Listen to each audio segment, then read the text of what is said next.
Good morning. Again, I'm Pete Morrison. I'm with CA. I lead the cybersecurity business for CA Public Sector, and I really appreciate all of you being here. I know that there's 2 other tracks, so there's 3 tracks altogether, so we promise not to be any worse than the 3rd best one. Okay? We have a little bit of an abbreviated panel, but the good news is you get more quality instead of quantity, and we'll have a chance to talk. So I introduced myself a bit. I'll turn it over to my panel in a second, but first let me throw out kind of what this is really going to be about, because your questions are going to be the most important part of what we talk about today. And we want to try to answer and listen to what you have to say, and not only challenge us about what the agencies are doing and what the integrator community is doing, but also how this affects what you guys are doing. So our focus is about talking, listening on the path to safe, frictionless access. There's a really long paragraph here about what that's about, but let me net it out for you. Security is important, right? You know, if you follow, as Mike said earlier, whether it be Equifax or the SEC or whoever, just because you haven't read about the breach doesn't mean it hasn't occurred. But at the same time, the reason these things are happening now is because organizations, we're required to provide services to citizens. We're required to provide better service to our internal users. That happens in a digital world. It was easy in the old days, you know, back when it was just mainframes, you locked the door. I remember doing work down at USDA. Down in the basement, you worked and you picked up your print jobs. So security was a lot. It's changed. Security now is much more amorphous. And I really believe what security is about is how do you manage the identity? Because not only protecting the identity is important, right? But your identity is what determines what you have access to. And that's hard because your identity changes. You're an internal, you work at an agency and you have access to certain things, but you're also a US citizen that has to get information that might be a problem. We'll talk about that.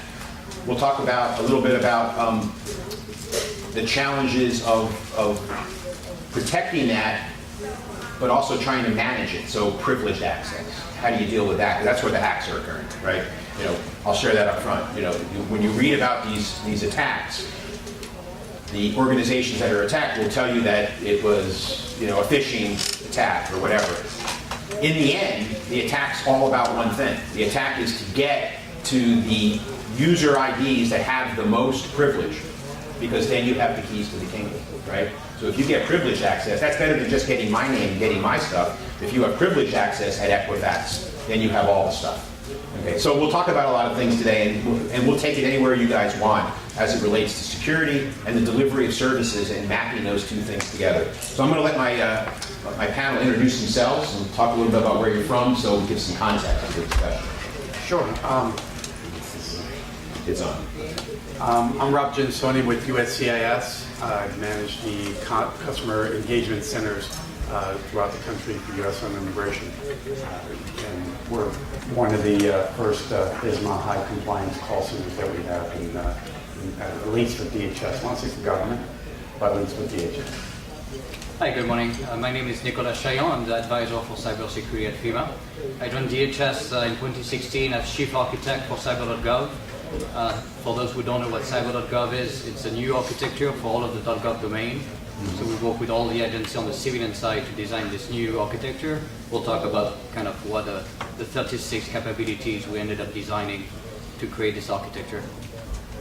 Hi, I'm Brian Kopstick. I'm from DXC Technology, and I'm the global lead and product manager for digital services throughout the globe. Okay.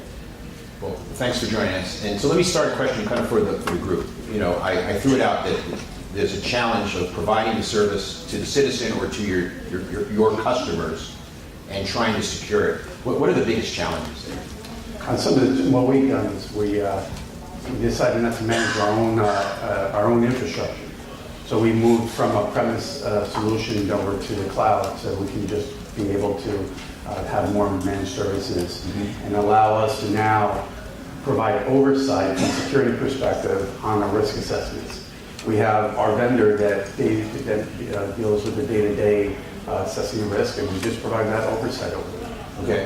That's some of the things we've done is to alleviate some of the, on our side, security side, in terms of our resources to providing that doing those tests and analysis behind the scenes. What kind of services are you providing? What have you put in the cloud? And I'm asking for two reasons. One, I'm interested in the services that are out there because there's obviously a decision process you have to go through to say, hey, this is okay to put in the cloud, this maybe not. And so let's start there. I mean, as our entire technology stack is in, to lift the infrastructure is in the cloud. So we've got some of the products that we use is we've got Salesforce in a separate cloud, but we integrate it with Simplicity and Variant and a lot of Cisco. They're all together, and it's part of a Genesis cloud that we partnered up with Verizon. Okay, cool. What about FEMA? So I think the number one challenge we have to face is the end of the perimeter that we were talking about before. Perimeter are obsolete now. We have the cloud, we have mobile, we have legacy system on premise. So something we've been pushing across .gov and also with state and local partners is something called software-defined perimeter. Who here has heard of SDP, software-defined perimeter? Got one in the back. Okay. You get the door prize. So SDP is very interesting because it allows you to create a zero trust model. That's a fancy way of saying you can grant access to specific user based on who they are and based on what type of device they use. So it completely replaces VPN. VPNs are obsolete. We're moving away completely from VPN to push SDP in order to not only be able to know the state of the device and understand if it's patched, if it's been infected by a malware. So we check the state of the device and then we tie this to the role within the organization. And then you grant access to what they're supposed to see and only what they're supposed to see. So it enforces need to know, least privilege, and MFA, multi-factor authentication, by allowing to authenticate to SDP with multi-factor. So that's completely disrupting the whole perimeter approach. So it's kind of the number one capability we've been pushing to do network segmentation. Well, and you mentioned something that I hear a lot of now, which some people have probably heard and said, double take. We're getting rid of the VPN. Think about that for a moment. You know, we've all dialed into the VPN from when we work, when we telecommute and do that. And, you know, I do it at CA, and then I access, you know, Office 365. I access Salesforce. All these things are in the cloud. There's no requirement for a VPN. So that's changing. I mean, that's a huge change, and it forces changes in how you do security. Yeah, and the number one issue you have with the VPN is once you authenticate to the VPN, you have access to the whole network. And you can't segment, or you can do some VLAN stuff, but you can't really specifically, based on who you are, limit what they can see, and they can scan the network and laterally hack into other systems. So when you have a phishing email that can infect just a regular user, then they have access to the network and they can laterally get into the critical systems and the crown jewels that you're trying to protect. With SDP, you only allow access to what they're supposed to see.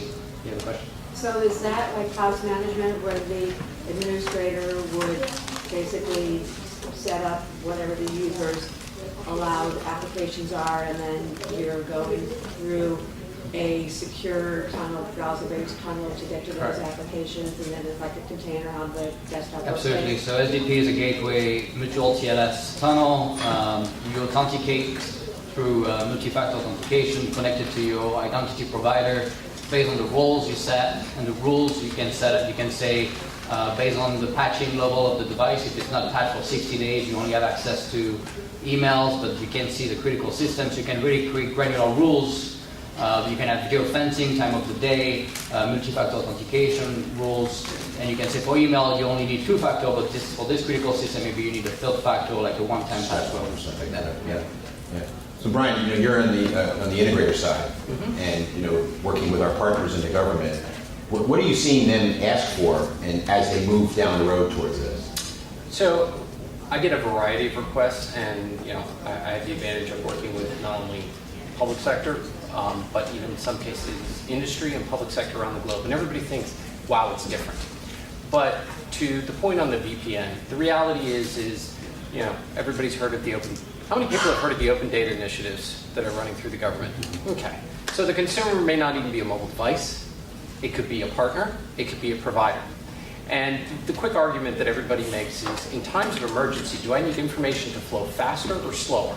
And the velocity of information in times of crisis actually needs to accelerate, right? I want more data in more people's hands faster. And so I think what we're getting challenged with is, how do I do that in a manner that's secure? So how many people work in classified environments? I love this example. That have classified. We won't tell anybody if you raise We your won't tell anybody. Okay. Is that a no-no question? Yeah. So, No, you can ask anything you want. Okay. It's a no-no answer. Okay, but the operational reality is, and I had to learn a lot coming from, a software developer, a product firm coming into public sector. When I combine two pieces of information that seem innocent, once I put them together, now they're classified.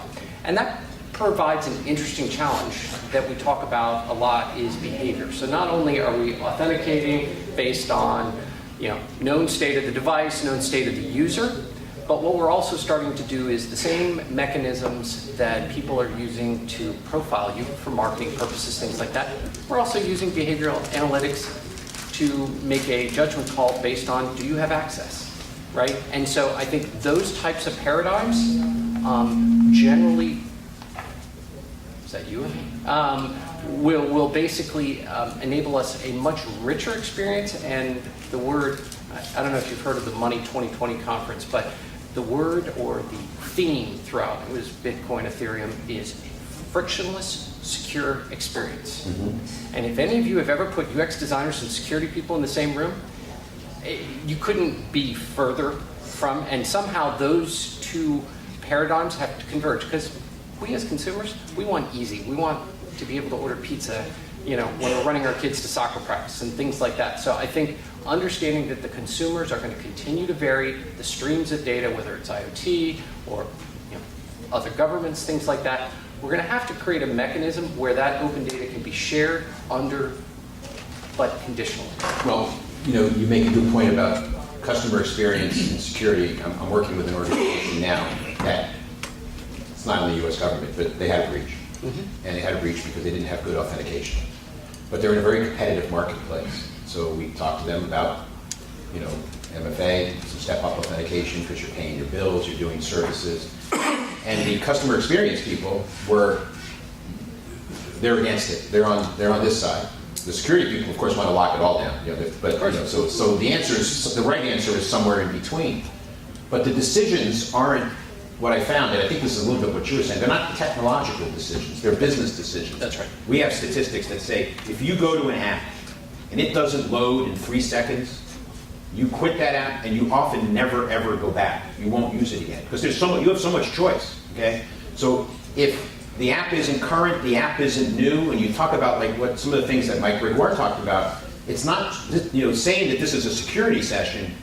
It is understating what this should be about. It's about the thought of how do we develop the product, how do we come up with the ideas to deliver it, and how do we continuously deliver that app. We think nothing of going to our iPhones and updating the apps.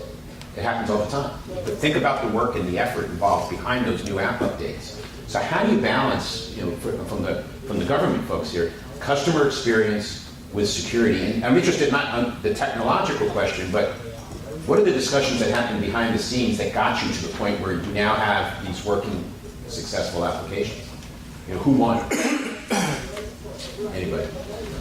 Yeah, on our side, it's we talk a lot about customer experience, but also focus on the employee experience because they're the ones. And I view that as your customers. Right, Yeah, right.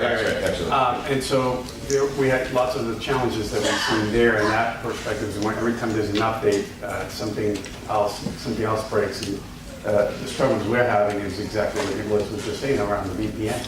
Mm-hmm. Our VPN consistently goes down, and I invite you to come over and help me out in our architecture.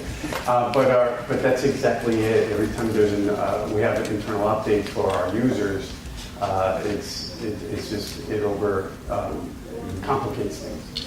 How much of you talked about the move to the cloud? I mean, everybody's moved it, and now if we'd been in this room 3 years ago, we'd be talking about how we're thinking about moving to the cloud. But number one issue was security. What changed?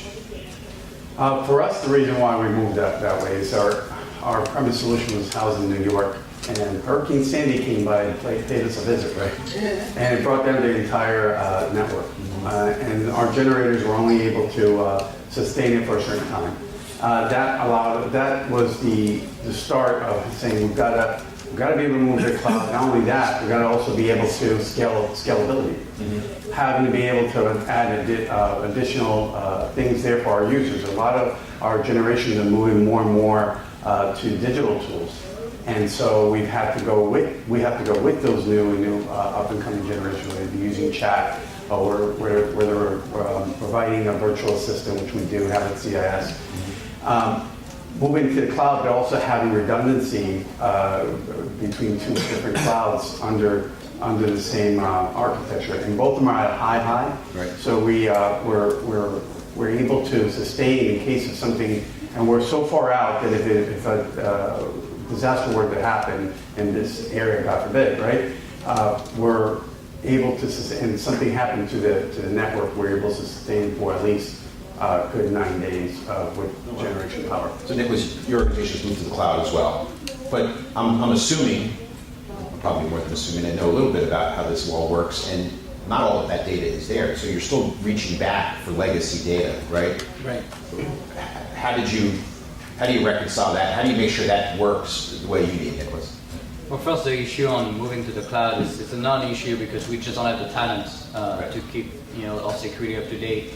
We have a tremendous lack of talent in the U.S. 1.8 million by 2020, I believe, people. So that's why we have a French guy. Yes. But Equal opportunity. right. Overall, the cloud. I mean, beyond the scalability and the cost saving, you get so much access to new tools, machine learning tools, and services that they just provide at scale that you just can't compete with. You're looking at cloud containers in particular. If you want to scale that pace of development and continuous integration and development with cloud containers, it's really the way to go. But we're still pretty far away from that. But I think there are so many opportunities on the cloud, and making sure that we can duplicate the data between on-premise and on the cloud, so we have redundancy in case something happens. It's just something we have to do, we just don't have a choice. It's interesting because how many people here in agencies remember the debate over whether going to the cloud, right? Anybody? Right? And I've had those discussions, and I've kind of asked these questions in meetings I've been in, and they go, that argument's totally shifted. Okay, the reason we didn't want to go to the cloud was because we were concerned about security in the cloud. We can't do security as well as they do it in the cloud now. Okay, so that's what they do for a living, right? So because when your business is at stake, if you're the cloud provider and you can't keep protected, it's hard. But these things happen. So we've seen things like the Equifax breach.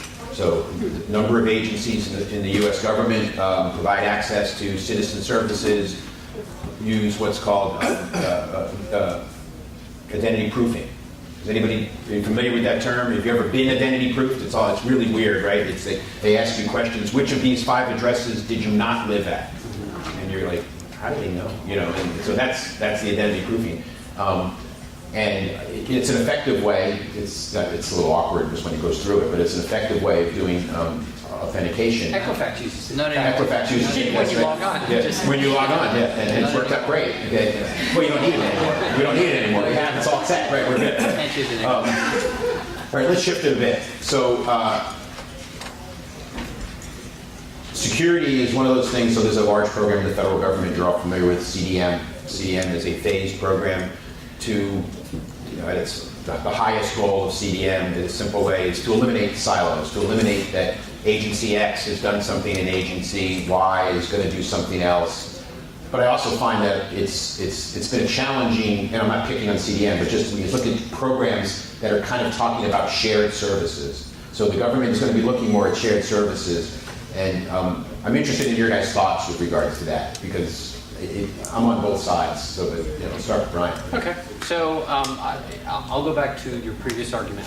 Right, the cloud's doing is hyperscale computing. So the things they do, whether it's security accreditations, whether it's the sharing of data, okay, they're able to do it at scale. What you're able to do on an individual premise, on an individual organization, department, I don't really care what level. It's almost noise in comparison to the complexity and the thought process that goes through those rules. So, How many people use Facebook, Twitter, I don't care what, to log into other applications, right? That's scale, okay? And with that scale, I'm able to marginalize the cost. You know, take CDM. I'm not only dropping barriers for information, but I'm also... Apparently your mic's broken. But you don't have to start over. Oh, no worries. You're obviously increasing the scale, and I'm able to spread those costs over a larger consumer base. And that's value. And that's what drives value. So I understand that we're talking about people's silos, people's buckets, right? I get into arguments about how things are tagged in Salesforce all the time because of who gets... But understanding that in order to get to where I think everybody wants to get to, we have to get past that paradigm.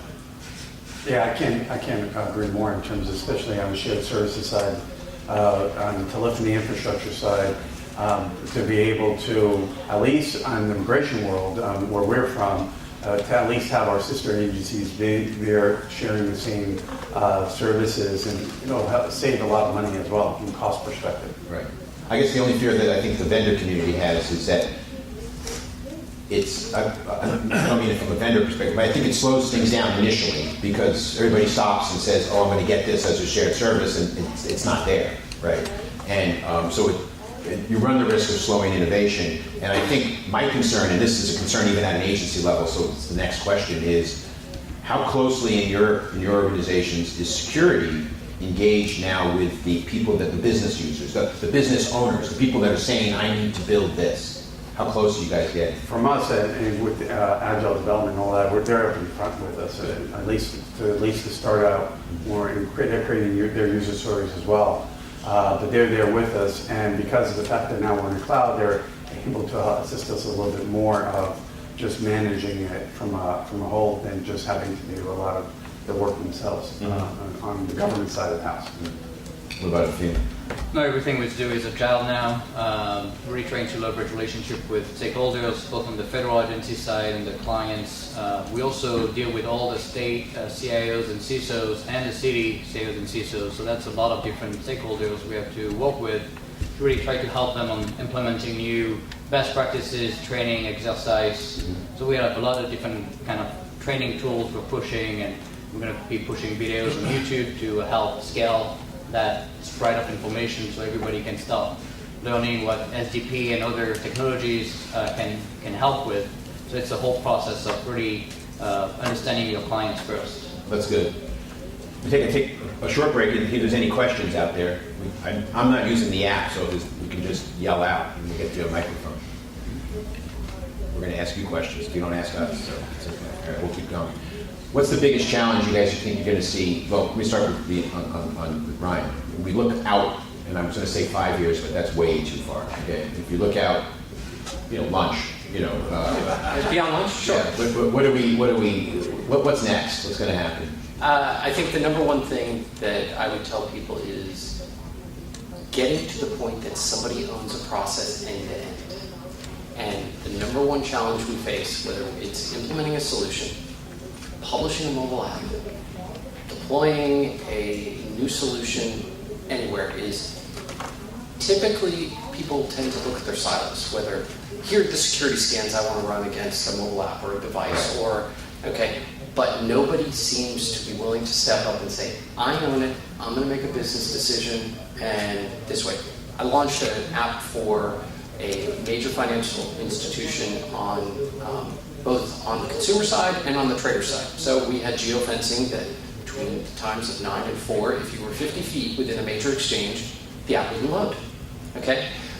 But to come to that simple solution, okay, which took us maybe a day to implement, we had to get SEC involved. We had to get legal involved. We had to get compliance involved. 6 months to get that simple, because nobody was willing to stand up and say, I own this, this makes practical sense, I'm using the technology to fundamentally change the way it's meeting the spirit of the law, maybe not the letter, but it is meeting the spirit of the law. Do you think that results in your agencies? I mean, we've seen there's a term called shadow IT, right? If the business owners aren't getting what they want from the IT organization, they have a business to run. They're going to find a way to get it. I'm not trying to air laundry it, but I'm sure there's been cases of that in your agencies too. Yeah, I mean, for us, we just took ownership of the entire. Took ownership, right? took Yeah. ownership of it. And it's a lot of it has to also do with making sure we have the right challenges that we've seen in terms of the right sponsorship from the top in terms of putting security as top priority, especially in the immigration world. We're now under this new administration with extreme vetting. Well, what does that mean? Right. What exactly is extreme vetting? And so getting down to exactly identifying what that means and meeting those parameters. You know, a lot of it also has to do with that we're looking to consolidate a lot of our services across government. So what goes first is it, and what goes second? That's exactly where we're going, where we're seeing the issue be. Well, you know, without, you know, you made the joke about extreme vetting, But it's critical. It's really critical. It's critical, but the other piece of that is, you know. And I wasn't trying to joke. I mean, it's No, honest. and what I mean is, is let's take real life time into where we are, and that makes me think about, as you mentioned, the brain drain or the trying to get the top employees in the government. You know, there was a question in one of the panels about that Tony asked about, you know, the challenges of hiring the senior people, which has been an issue. But the bigger issue, and this is regardless of who's in charge, is the people that are coming out of school, the younger generation, and which is where the new technology is going to, you know, they're going to go work at Google, they're going to go work at Amazon, they're going to go work at Salesforce. What is the government doing? What are you all doing to try to find a way to recruit these folks into the business? And we've heard about a little bit about the National Guard kind of version of that, but that's the tip of the iceberg. It's not working, right? I mean, you know, it's just it's not enough people, right? You know, any thoughts on that? I mean, just off the top of your head. Until we can fix the pay problem, I think it's going to be a never-ending problem. Even at DHS, we have the cyber pay, which is a decent increase of the GS-15 and others grade, but it's just not enough to make a difference. And on top of that, you have people coming out of the universities with skills. I think your mic came back on. Yeah. With no, it was his because it was broken. So I forgot what I was saying. So the problem we have also with universities is we see many times the programs are obsolete. So we have students coming out of school that will end up finding a job very quickly on the private sector anyways, but they will still have to learn pretty much from scratch what's actually current in terms of cyber. The pace of cyber is moving so quickly. I think 18 months is kind of the deadline where content becomes obsolete in terms of training content. So, and we see universities with 5-10 years old content and teachers also being obsolete themselves. So how do they teach the next generation? So that's a real problem here. Yeah. I mean, you know, in the private sector, you know, we can pay a little bit better. We can pay, but I would argue that, and I even set up development centers around the world, and what I will tell you is there was a heavy partnership with certain key universities. We would affect the curriculum. I had my dev leads out teaching some of the classes. We got to the point where it evolved over time, and you know, their final year, we had, you know, I had seats on the curriculum advisory board, things like that. So we were an active participant. We were there. We knew who we wanted to recruit. Okay, it wasn't just, you know, I'm going to pass by, I'm going to come in and guest lecture once. We were there every single week. And our goal was those students we identified in our junior years, and we would teach some of the junior classes we would bring in for internships. Those that we knew we wanted to take, we had offer letters in their hand before they walked out of the door. We, you know, and in the Dev Center, especially the onshore boutique, the number, and I took more flack on this, we screened 837 people, we would take 20 because that's all we felt we could assimilate. And that was in a development center of 1,000 people because that's all we thought we could effectively do. The incentives from the state, we fundamentally broke them down and taught them to write code our way. And it was to be done, this is the way, and to your point, it was a constant reinvention of that curriculum. And there were many late nights, but yeah, it is really partnering up with the universities. That's in my... And then you have to go to them too. I mean, you know, Yeah. and this is harder for the government because it's here, but you know, it's what we've done, and certainly what DXC's done, is you open offices in where those hubs are. Yeah. You know, you open an office in Silicon Valley where you can compete for those jobs. And I know the government has done some of that. And you open up offices in places where, near those universities, so that these folks they may not all want to come to Washington, right? So let's get back to the security parts. Let's talk about frictionless security for a second. So that was, you all brought that up, and it was in our syllabus here, our synopsis rather. A lot of people hear that and think it's an oxymoron, frictionless security. What are the things you have to think about when you're doing development that allow you to say we've been successful? I'll start. Okay. I didn't know that was going to be happening. Oh, no, it's not. I mean, there are very simple things I could even play back. I've been declared the process owner when we want to publish a mobile app. So getting agreement on what tools we're going to use, and here are the constraints from the developers, here are the constraints from the security people. So literally, we went from a process that took about a month, okay, to basically one that takes about 3 to 5 days. Why? Because we have our entire development environment in the cloud. So when we put in the brand form, the marketing people, the security form, here are the screenshots, here's a link to the code repository, here's the latest build of the security reports. We built it right in. It's part of our continuous integration, continuous deployment process. So you want to see where we stand. So what we've tried to do is eliminate all the redundant processes and get agreement on common tools, here are the checklists that everybody has to follow. Here is the minimum set that's viable. I think the other thing, and this would be a very good thing for, I would say, the government, is CNN. Okay, what's CNN.com, their mobile app, or any news app? It's a consumption-based app. There is very little transactional capability. Does that meet the same requirement and must meet the same threshold as choose your 401k provider app? Okay, so we need to start breaking this into use cases. Everybody loves standardization and one size fits all, but we really need to start looking at, okay, is this an internal app? Is this a beta? Is this, and I will tell you the use cases, right now we're about 16 deep on the different paths. The process is notably the same, but our rule is if we can't automate it, we're not going to do it. Is that the same for you guys? Yeah, and what we do is, since we have them up front and part of our sprints, they're and then when they're getting ready to do the CNA or getting ready to be able to do a little bit more assessment on the network, they're working co-located with the vendor who is doing security as well to be able to deliver a better product, so we can shorten our sprint cycles and we can be able to continuously roll out implement new features and things like that, capabilities for our users. Do you think, so a lot of times, particularly I've been working with the federal government for a long time, 20 years, 25 years, and often I found that with security initiatives or security solutions that we've offered wherever I was at the time, they really didn't kick in until there was a mandate or a requirement to have it. People don't. There was a time where people didn't do security unless they had to. That's changed, hasn't it? I mean, it's become good practice, right? I mean, you wouldn't build an app now that wasn't secure. Yeah, and not only that, even firewall capabilities and all that was we really paid much attention to that, and security was always at the end. And now everything is always in the beginning of it, bringing it with the users and developing what that roadmap is going to be. That's great. Yeah. That's great to hear. All right, so I'm going to ask a question of the audience. How many folks here are with a government agency?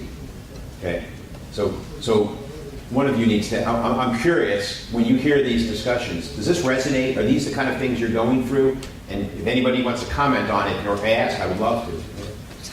No, as a matter of fact, these are things that are so foreign. FAA, Federal Aviation, these are things that are so foreign to the non-national airspace side that I've never even heard of them. And I'm the FICAM operations manager. Wow. Yeah, and by this time tomorrow, my security team and I will be having a conversation about some of the things I took notes on. This is stuff that's very, very new to us. It's great to hear. It's like a question, like, is there a way to share information between agencies, like things that the agency is doing innovative with, Absolutely, I'll get you the right people. My last day is tomorrow. Good thing you came today. Yeah. Thanks for having lunch. Yeah, so. Hopefully I'm going to still be here tomorrow, but I can share with you kind of the research we've been doing on cyber.gov, which is really trying to consolidate 36 different capabilities from identity management, page reliability management, network segmentation, and all the things we talked about, multi-factor authentication and so on. So we're trying to really spread that knowledge, and we're going to have videos publicly accessible for everybody to watch online. And we're going to have a dedicated landing page on the website, so you can go and learn more about what we're doing. But you brought up a point that I'm sure is symptomatic across the board. Is this was new to you, okay? And but it's interesting because as on the vendor side, we're also a potential resource, and it's not because we have something that we're going to try to push on you, but it's because we have the opportunity to speak to all these folks all the time, and so we're able to talk. If we do our job correctly, we're going to talk to you about what best practices are. If that translates to us as an organization, whether it be DXC or CA working together, well, that's good too, okay? But in the end of the day, we're never going to work together unless we're helping you solve a business problem. And sometimes, like you said, it's discovering that you have a business problem. Sometimes you don't know what you don't know, and it's that's why it's good to have these kind of events. I mean, it's because you take one thing away, and it's very positive. Anybody else from a government? I was going to ask, go out to shodan.com, www.shodan.com. Shodan.com, and you can do a search based on whatever you would like and see, and just put in FAA in the search bar and see how many connected devices that you cannot account for or remotely look familiar to you, and it basically all it does is crawls the internet to find internet connected devices and builds a catalog and where they live and how they're housed. And I will guarantee you, I don't care what organization you are, you will find some of your own devices on there that aren't supposed to be there. And if you look at the other issue is about not knowing what you don't know, right? So you have users. I guarantee every agency here has had people in their directory that I would assume that maybe don't work there anymore. Okay, provisioning and deprovisioning is hard, but governance is just as important. Okay, so one of the things we get asked is, I access information and on the CA network and everything looks fine, but if suddenly I'm accessing that same information and I'm now in just say I'm in France all of a sudden. Okay, I'm not making it some big political thing. Wait a minute, how did Pete get to France in the last hour? Now, it could be him, so you don't want to immediately turn it off, because it might be me. But it has a good chance it might not. So you need to look at tools that allow you to do analytics about users. And you were talking about this, behavioral analytics, how do your people work? What do they do? And then when you talk about it, now if Mark Kelton, who was supposed to be on the group, who's the former CIA station chief for Pakistan when we captured bin Laden, he talks a lot about the Snowden case. And the interesting thing about the Snowden case, a lot of interesting thing was, and it was a tragic situation, but he had legitimate access to the information he was taking. And that's okay, so there's ways to manage that. And it's not just technological, it also has to do with vetting and understanding who your people are. But the biggest challenge the government had during that process, and Mark will talk about this, is that it took almost 2 years for us to know what he had gotten, because it took him 2 years to tell us. There are technologies available now where they would have known that in 10 minutes. Faster. As quick as they could look. IP velocity is a known. Yeah. So those types of things, and that's only 3, 4, 5 years ago, and that's the CDM phase that a lot of us are involved in now is called PRIV. It's about privilege access management, and all of these things are about how do you provide business tools to your customers, to your employees. But the other piece of this is the internal external threat, because as you become more open, you have administrators that have access to everything. And how you manage that, one of the things I would talk about, and I'm sure, I know all these agencies are looking at that, because we're in some cases working with you, is how do you manage privilege access? Because today, if you're a privileged user, for the most part, you log on with the admin password, which you then give to the other guy who uses the same admin password. And that's the challenge with the Snowden story. You didn't know that it was even him at first, right? So There are tools that do that. How many of you are looking at that as an agency or looking at privilege access? Okay, it's hard, right? It's a tough one. Yeah, yeah, and that's one of those things too that, and I want to sort of lead this as an exit question. Executive buy-in, and I'm asking it with regards to privilege because if you deal with, you know, the IT organization on a privilege access initiative, what do you think they're going to say? You're going to tell the administrators that you're going to administer them. They're going to be, well, no, we trust everybody. They're all good. We asked them when they have a hall pass, you know. That's not the experience we have. They want to be more. Well, yeah, our executive leadership says, yeah, long as that. Well, no, that, without question, that was my point. Executive buy-in is critical for those kind of initiatives, right? Would you guys say, you know, has there been a change of the executives getting more involved in IT? And I say executives meaning not just the CIO. No, really, on our side, the CIO is deeply involved. Is it? Yeah, the business is not really as... They just want their stuff. They just want their stuff and it's secure. Okay. Yeah. Any last questions for the audience here? We have a few more minutes, but we'll end early. Well, I'll even, I don't know if anybody caught it. It was a very, I'm an avid CNBC watcher. My wife wishes I got my news from some other source, but the guy from Zero Day was on CNBC this morning. And he had a great argument. And coming from, I've been in-house IT, I've been on the business side, and what I will say is, to most corporations, I would say the largest change, you know, I left the Valley, worked for Marriott, and somebody explained to me that cybersecurity was a checkbox on a liability form for the insurance provider. Okay. What I do see now is we have moved. Okay. Equifax, and how many people think? And I'm just going to do it. Open source software it was responsible for the Equifax breach. No, right. It's a fool with the tool. Okay. At the end of the day, it was one line. You know, two possible lines. I wrote the position that our company came out with on that. 2 lines. Either auto update or, you know, basically allow least privilege. Basically least privilege with protocol, and that problem would have been solved because that problem's been existed since about 2009. So I think what we're really moving towards is an active dialogue. And I think to your point on shared services, sharing the information, sharing what we've learned, and also sharing the challenges that we're facing and letting those data streams mesh together, because the value of information goes up logarithmically the more we combine it with external sources. So the ability, like DHS, CDM, things like that, as I'm able to combine data from multiple agencies, it increases in value and our ability to execute. And I think, you know, is what's changed, if you take a look at the Equifax thing, you know, so the CEO of Equifax no longer has a job there. Target, when the Target breach happened, that was the first time a CEO had been fired for the breach. You know, it used to be the CISO's fault or the CIO's fault. You know, that's still pretty bad. But when the CEO, so what does that mean? What that really means is that the stockholders have said, we're not going to accept this any longer, okay? Because that's who they're responsible to, the stockholders of the company. And that's the exact same thing here in the U.S. government now.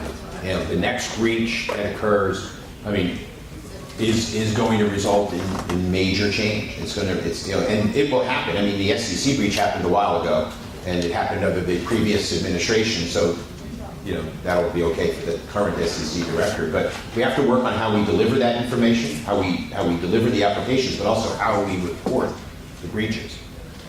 I do work with one of our international countries, and I was in front of my team, and I was saying, how many of you are talking to your customers about privilege access? Because how many of your customers had breaches?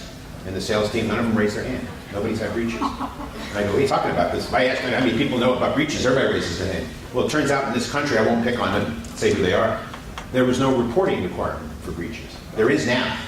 This was 18 months ago. Can you imagine that? So a bank could get breached and they had no obligation to report. And so times have changed. But the thing that I would leave you with, if we could, is, and I think I hear this from the crowd, the panel, is it's possible to combine innovation and security and do it together. So with that, thank you very much. I appreciate it. Thank you.